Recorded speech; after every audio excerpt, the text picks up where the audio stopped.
Uma boa noite, queridos amigos. Estamos aqui mais uma vez para continuarmos os estudos do Evangelho de Jesus e para alimentarmos o nosso coração e, com isso, nos melhorarmos espiritualmente a cada dia. Agradecemos ao Wilson Demore, que é o apresentador desta noite, por ter aceitado o nosso convite. Wilson, muito obrigado. Ele vai falar sobre o cego de Betsaida. Um assunto extremamente interessante que nós precisamos conhecer bem e gravar conosco, gravar em nosso coração.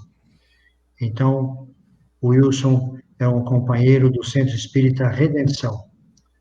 Redenção, vocês lembram, é o Centro Espírita do seu Ângelo Lorenzetti. Agora quem está dando continuidade é o Jorge Lorenzetti e uma equipe de trabalhadores extraordinários que estão valorizando aquela casa. O Wilson Demore é um deles, que está lá à frente daquela casa. Então, Wilson, eu vou fazer uma prece de abertura agora, como fazemos sempre, e depois já passo a palavra a você, para você expor os seus ensinamentos, tudo aquilo que você preparou. Tá bom? Tá ótimo. E, mais uma vez, muito obrigado por ter aceitado o convite. Tá? Muito obrigado. Querido Mestre Jesus, uma vez mais estamos aqui reunidos sob seu santo nome para estudarmos o seu Evangelho, para nos enriquecermos espiritualmente, aprendermos aquilo que vale para a nossa vida, para usarmos na nossa vida diária, para aplicarmos na nossa vivência.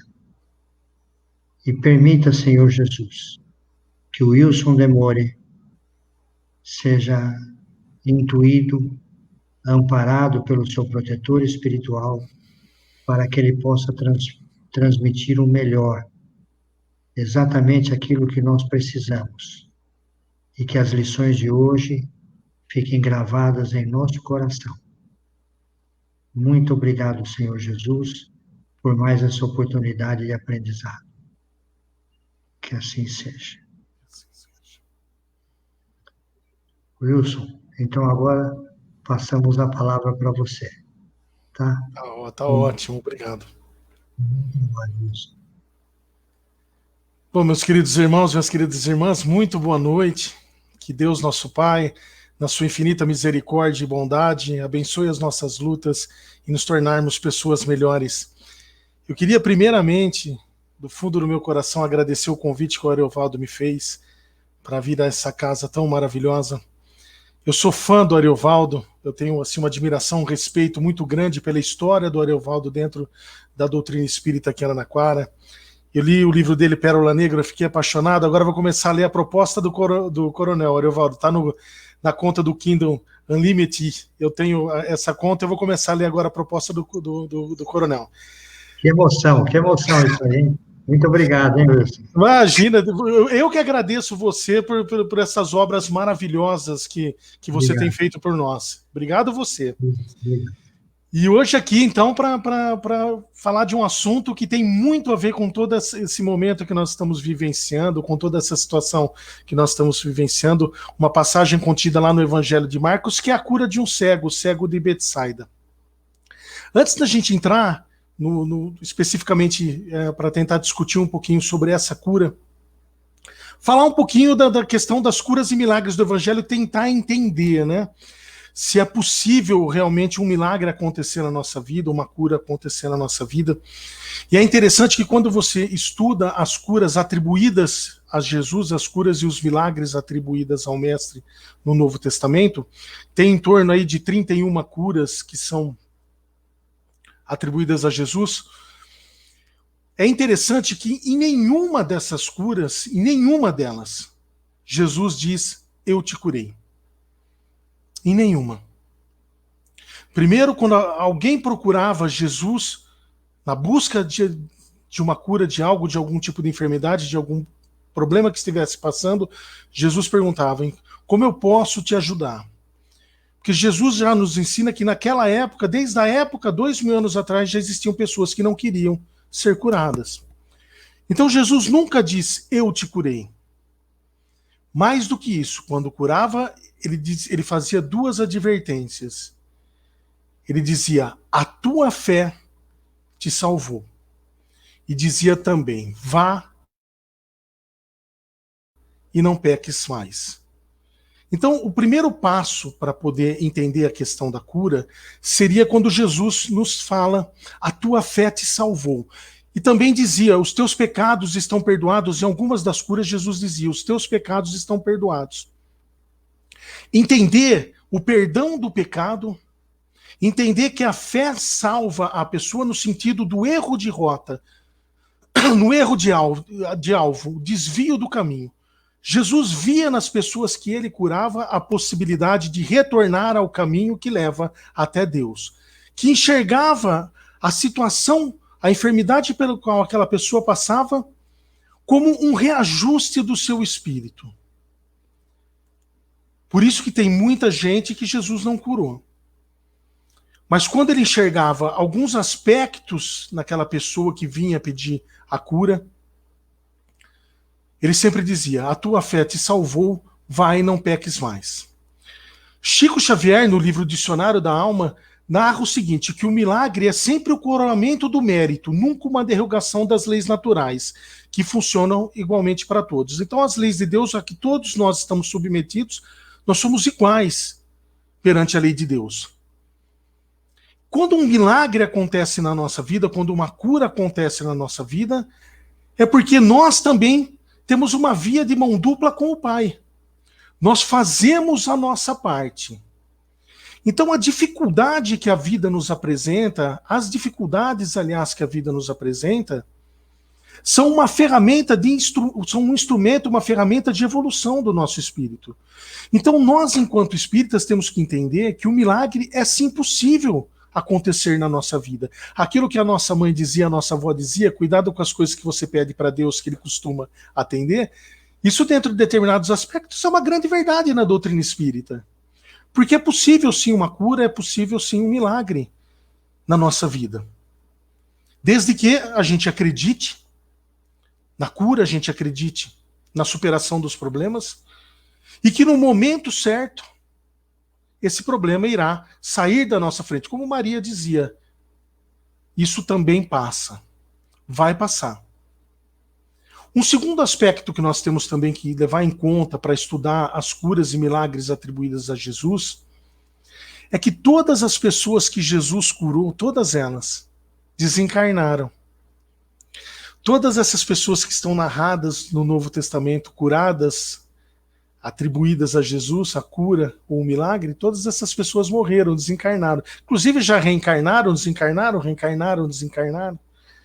Por que então o óbvio precisa ser dito que essas pessoas já morreram? Porque Jesus curava não o corpo, Jesus curava o espírito. Então quando ele via que aquela situação de prova ou de expiação, a pessoa já tivesse compreendido o sentido daquilo, e que ele via naquela pessoa o potencial de novamente retornar ao caminho que leva ao Pai, a cura ou o milagre acontecia. E isso é perfeitamente possível na nossa vida.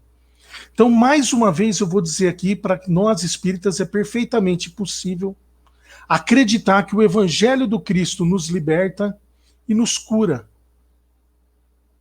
Depende muito também das nossas condutas, dos nossos entendimentos. E dentre essas curas que estão atribuídas a Jesus, eu escolhi uma que é muito marcante e atípica, porque ela difere um pouco das outras curas. Ela está narrada lá no Evangelho de Marcos, no capítulo 8, dos versículos 22 ao 26, que eu vou pedir licença para ler para vocês, e aí a gente tenta refletir sobre essa cura. Então está lá no Evangelho de Marcos, capítulo 8, versículos 22 a 26, cura de um cego em Betsaida. Dirigem-se a Betsaida, trazem-lhe um cego, rogando-lhe que o tocasse. Segurando a mão do cego, levou-o para fora da aldeia, e cuspindo-lhe nos olhos e impondo-lhe as mãos, perguntava-lhe: vês alguma coisa? Recobrando a visão, dizia: vejo os homens, porque os vejo como árvores que andam. Então novamente impôs as mãos sobre os seus olhos, e ele viu em profundidade e restabeleceu-se, e via com clareza a todos. E o enviou de volta para sua casa, dizendo: não entre na aldeia. Olha que coisa interessante. As curas de Jesus não tinha nada de espalhafatoso. Eram curas simples. Às vezes, com uma simples fala, uma simples palavra, uma imposição de mão, Jesus curava. Essa cura, ela tem uma particularidade. Ela é um pouco diferente das outras curas de Jesus. Primeiro, para entender essa cura, a gente tem que sair da letra, do texto, e tentar entender pelo Espírito. Porque o ensino de Jesus é espiritual. O ensino do Mestre Jesus não tem tempo, não tem geração, não tem época, é para o Espírito imortal. Em qualquer fase que nós estivermos vivendo as nossas encarnações no nosso processo de evolução do Espírito, os ensinamentos de Jesus estarão sempre presentes e atuais na nossa vida, no nosso processo de evolução do Espírito. Então vamos tentar sair da letra e tentar entender, colocar algumas fases nessa cura para poder entender o significado dela, porque é muito marcante. Primeiro, Jesus pega o cego pela mão e tira da aldeia. Ele está ali numa aldeia. À época de Jesus, as aldeias eram povoadas com muito poucas casas, povoados pequenos, todo mundo se conhecia. Betsaida era um desses povoados. E Jesus foi até lá, pegou o cego pela mão e tirou da aldeia. Quer dizer, reservadamente trouxe para fazer a cura. Como deve estar acontecendo em muitos dias da nossa encarnação conosco. Jesus nos pegando pela mão, nos tirando da aldeia, daqui a pouco a gente vai tentar entender o conceito da aldeia, para também nos curar, para nos proporcionar o caminho da cura, o caminho do milagre que nós estamos buscando. Sempre. Como Jesus diz ao seu discípulo Pedro, seu discípulo mais próximo: crê e te levarei a lugares onde não queiras ir. Olha o que ele diz a Pedro. Pedro, você vai passar por situações na sua vida que você não gostaria de passar, você não vai querer passar, mas é necessário passar por isso. E muita gente se esquece do que Jesus diz ao Pedro: eu te levarei a lugares onde não queiras ir. Então, enquanto espírita, enquanto cristão, a primeira coisa, quando eu estou atravessando um momento de dificuldade na minha vida, o que eu tenho que entender é que eu jamais vou passar por um momento de dificuldade na minha vida sozinho. A minha família pode ter me abandonado, os meus amigos podem ter me abandonado, mas eu sempre terei os espíritos protetores ao meu lado, eu sempre terei Jesus ao meu lado. Crê e te levarei a lugares onde não queiras ir. Talvez falte se ligar, prestar atenção, que no momento de dificuldade a tua fé pode te salvar. E nessa primeira fase da cura, desculpe, Jesus pega na mão do cego e tira da aldeia. E aí vem uma cura que é efetuada em duas fases. Na primeira, Jesus gospe nos olhos do cego. Olha que forte que é o texto da cura. Jesus gospe e impõe as mãos sobre o cego, e o cego enxerga. Jesus pergunta se ele está vendo, e o cego enxerga de maneira embaçada. Ele diz: eu vejo pessoas que parecem árvores andando. Enxerga ainda não de uma maneira nítida, não de uma maneira clara, mas nessa primeira fase de cego que nada enxerga, já passa a ver de uma maneira ainda rústica, ainda difícil, mas enxerga. E aí eu vou confessar uma coisa para vocês. Eu me vejo nessa primeira fase da cura. Nós somos espíritas. Antes da pandemia, a gente frequentava a casa espírita, a gente tenta estudar o espiritismo. E muitos de nós podem se considerar que em determinada fase da vida estava cego, né? Não conseguia enxergar muita coisa que hoje o espiritismo consegue trazer para nós, consegue nos dar o conhecimento. E nem sempre ter o conhecimento de como as coisas funcionam significa que as coisas vão se tornar mais fáceis de serem vividas. Não é pelo fato de você ser espírita, por exemplo, ter o conhecimento que a morte é um portal para a imortalidade, que Jesus jamais nos separa de quem a gente ama, que a dor da separação é infinitamente menor do que a alegria do reencontro, que no momento certo nós vamos reencontrar um ente querido que parte, que retorna à pátria espiritual, mas que a nossa missão aqui ainda continua encarnados, nesse momento que o planeta está trocando, está em fase de transição, está saindo de um mundo de provas e expiações, onde o mal predomina, indo para um mundo de regeneração. Então a nossa tarefa aqui, que estamos encarnados, ainda é tentar mudar essa terra maravilhosa, esse planeta maravilhoso que nós habitamos. Então o Espiritismo pode ter trazido muita coisa, muito conhecimento para nós, mas existem momentos na minha vida que eu ainda tento trazer os conhecimentos do Espiritismo, os ensinamentos que o Espiritismo me traz, os ensinamentos de Jesus, do Evangelho do Cristo, eu tento fazer esses ensinamentos caber dentro da minha visão embaçada. Eu não procuro a minha cura, a minha libertação. Eu tento trazer o Evangelho do Cristo para dentro da minha visão embaçada. Fazer com que ele caiba dentro da minha visão embaçada. E aí eu justifico. Quando eu não faço, eu justifico. Não, porque é muito difícil. Não, porque eu trabalho o dia todo. Porque eu não tenho tempo para fazer isso. Porque eu não consigo perdoar aquela pessoa. Então eu acredito que, assim como eu, muitos de nós podemos estarmos estacionados aí na primeira fase da cura. Quando Jesus vem, nos dá o poder de enxergar, mas ainda estamos enxergando de uma maneira embaçada. E justificando, sempre arrumando uma desculpa para não fazer, vitimizando, nos vitimizando. Ai, como eu sofro, mas Deus quis assim. Não, de maneira nenhuma. Sabe, sai dessa questão, dessa primeira fase da cura do cego de Betsaida, parta para a segunda fase, quando Jesus novamente impõe as mãos sobre o cego, e o cego passa a enxergar de uma maneira perfeita, nítida.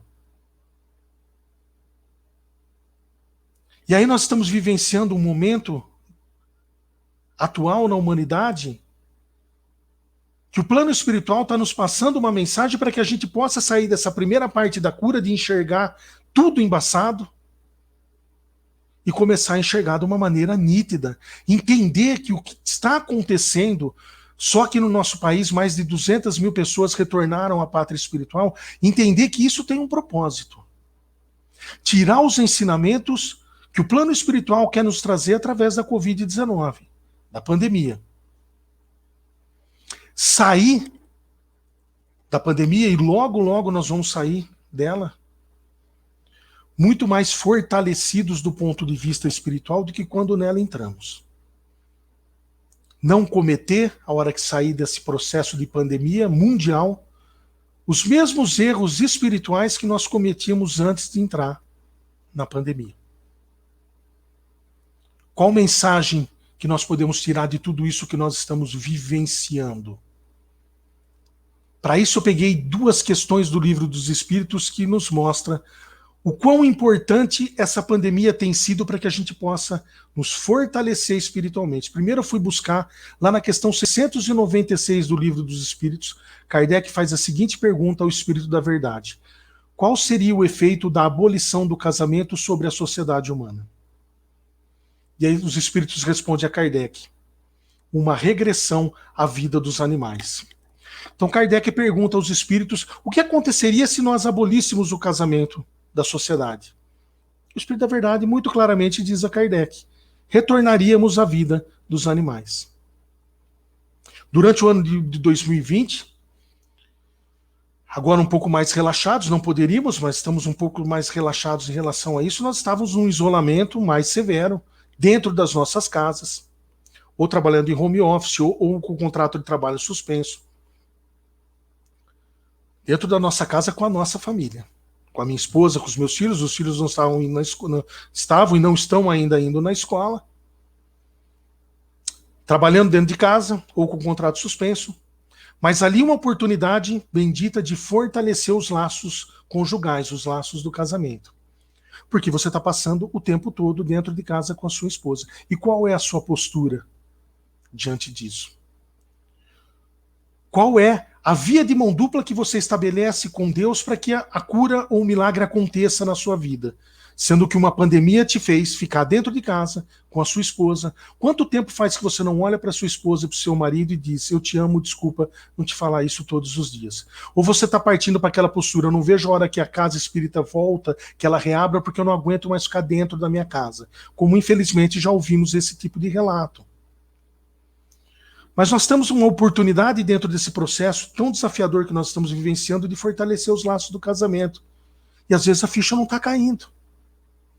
Numa outra questão, a 775, Kardec pergunta assim ao Espírito da Verdade: qual seria para a sociedade o resultado do relaxamento dos laços de família? E o Espírito da Verdade responde: uma recrudescência do egoísmo, um agravamento do egoísmo.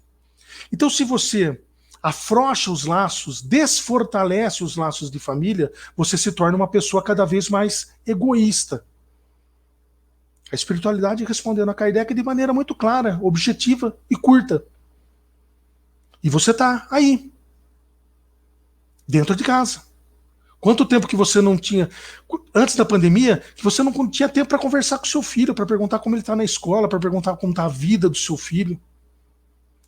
Agora afastado dos nossos pais, das nossas mães, avós e avós pelo isolamento, como faz falta um abraço, não é verdade?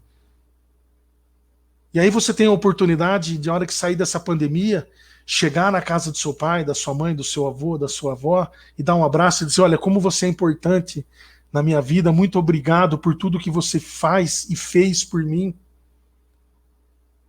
Até dos laços e dos amigos, né? Que saudade de ir no centro e dar um abraço, de apertar a mão, na verdade, de dar um beijo, de assistir uma palestra presencial, de entrar numa câmara de paz.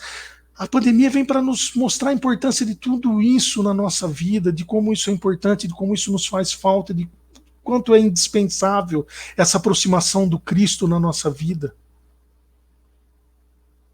E aí olha que interessante, Jesus quando faz essa segunda fase da cura, nós precisamos partir para a segunda fase da cura, ele diz: não volte para a aldeia. Entender o significado da aldeia, dá uma outra conotação. Aí eu peguei o livro Obras Póstumas de Kardec, e tem um capítulo que chama Fotografia do Pensamento. E Kardec diz o seguinte, que todos nós possuímos uma atmosfera psíquica. Todos nós possuímos uma atmosfera psíquica. Nós criamos com nossas energias e nossos pensamentos uma receita que é nossa. Então se a gente acorda de manhã bem ou mal, eu acordo mal, né? Eu sempre acordei mal de manhã, eu sou uma pessoa que precisa de meia hora. A hora que eu acordo, para a energia baixa, né? Que até o Clóvis de Barros, que é um filósofo maravilhoso, tem uma palestra que é engraçado, mas espelha muitos de nós, né? Tem pessoas que quando acordam, a energia está baixa, precisa tomar um banho, um café, aí que ela vai melhorar, aí que ela vai começar a se comunicar. Mas aí durante o dia vai passando, a energia vai aumentando, vai diminuindo, e no final do dia você tem uma média aí das suas energias, dos seus pensamentos. E essa energia que a média dessa energia durante o dia, isso segundo aí o livro Obras Póstumas de Kardec, faz a nossa receita psíquica, uma receita nossa, que André Luiz chama de campo mental, uma corrente em que circula o pensamento composto de todas as nossas emoções. Essa é a aldeia que o Cristo está dizendo. Que o Cristo tira ele da aldeia, procede e faz a cura, o caminho de cura para aquele cego, ele é curado, e Jesus diz: não volte para a sua aldeia. É interessante que também num livro lá Entre a Terra e o Céu, do Chico, também psicografia do Chico, Clarencio, quando está conversando com o André Luiz, lá no capítulo 22, ele diz o seguinte: nossa atitude é uma corrente de indução magnética que atrai as mesmas atitudes. Então, tudo que a gente faz, tudo que a gente pensa na nossa vida, a gente vai atrair pessoas iguais, pessoas que têm a mesma atitude. E se você não muda essa vibração, se você não muda o conceito, se você não começa a acreditar que o milagre, a cura é possível na sua vida, se você não acredita que o evangelho de Jesus te liberta, você vai ficar sempre nessa de achar que o que nós estamos passando aqui é um castigo de Deus. O Deus punitivo que mata, que adoece do Velho Testamento, que até Kardec no capítulo 1 do Evangelho segundo o Espiritismo explica. Ele diz o seguinte, que a época de Moisés, a ideia do Deus punitivo, do Deus que bota medo na gente, era necessária porque a autoridade do homem precisava se apoiar na autoridade de Deus. Então a ideia de um Deus punitivo somente poderia dar autoridade às pessoas que governavam ali para dominar aquele povo, aquela época ainda muito cru moralmente, indisciplinado. Mas Jesus vem e troca esse conceito do Deus punitivo, o Deus que adoece, o Deus que mata, por um Pai de amor e misericórdia que nos educa. E se você não começa a mudar a sua aldeia mental, a sua receita psíquica que você constrói no seu dia a dia, você vai estar sempre dentro dessa aldeia. E o Cristo está sempre te chamando para te tirar disso, te curar e dizer para você, não entre mais nessa, não caia mais nessa.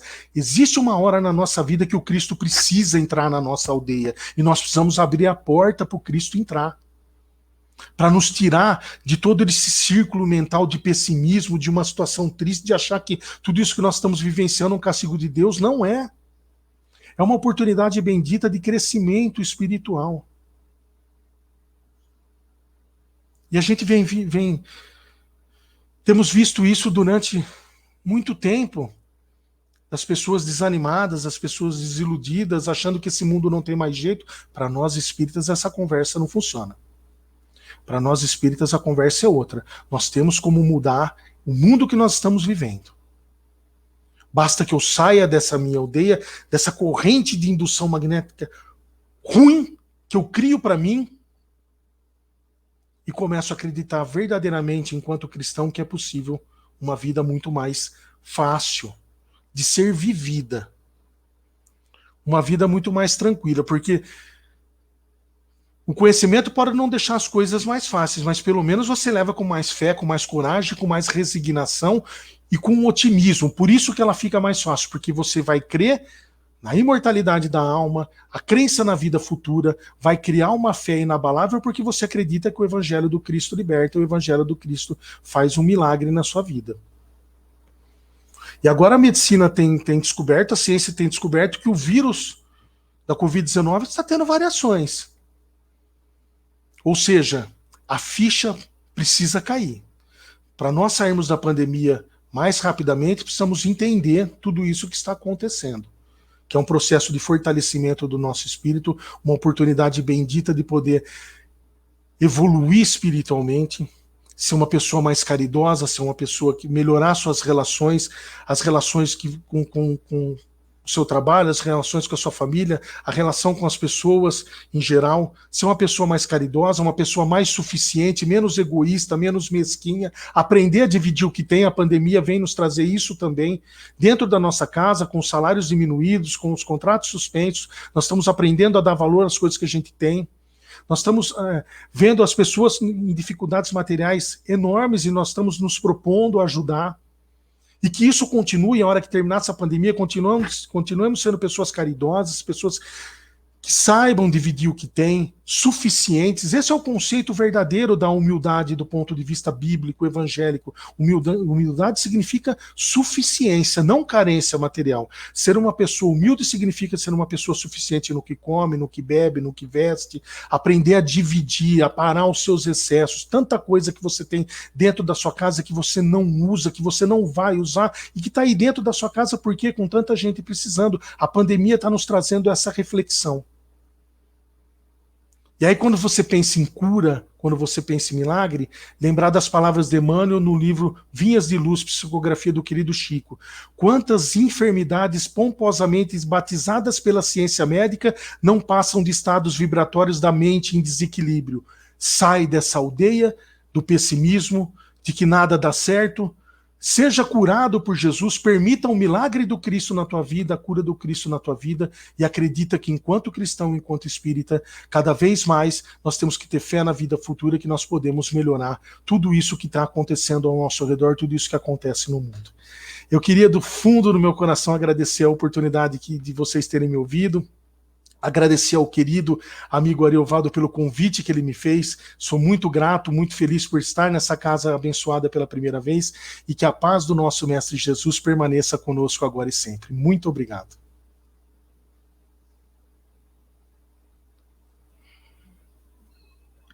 Nós que agradecemos, Wilson. Muito obrigado por toda essa mensagem que você nos trouxe, por esses ensinamentos extremamente valiosos nessa época em que nós estamos vivendo. Muito obrigado, viu, Wilson? Obrigado você, Arivaldo. Você quer fazer a prece de encerramento, Wilson? Pode ser. Pedido de prece não se nega, Arivaldo. Vamos lá. Então vamos, meus queridos irmãos, minhas queridas irmãs, mais uma vez, nos desligando dos nossos problemas lá de fora, das nossas ansiedades, das nossas angústias. Vamos agradecendo ao nosso anjo de guarda, ao nosso espírito protetor, pela intuição que nos é dada em todos os dias da nossa vida. Reconheçamos nele um espírito enviado por Jesus, que está sempre presente nos nossos momentos alegres, nos nossos momentos tristes, sempre nos intuindo.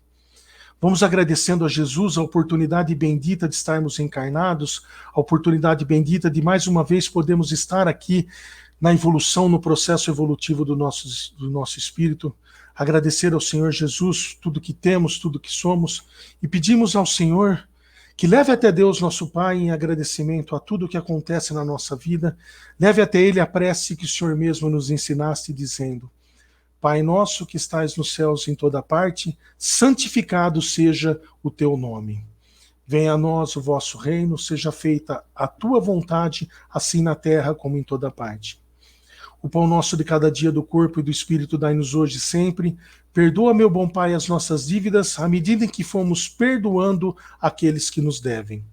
E não nos deixeis cair ante as tentações. Livra-nos, Senhor Deus, de todos os males, sobretudo os que residem dentro de nós mesmos, porque só a ti pertence o poder, teu é o reino e a glória para todo sempre, e que assim seja. Assim seja. Muito obrigado uma vez mais, Wilson, e muito obrigado a todos aqueles que estiveram presentes aqui na noite de hoje, nos assistindo, nos prestigiando com sua presença. Muito obrigado e que Jesus abençoe a todos nós. Muito obrigado.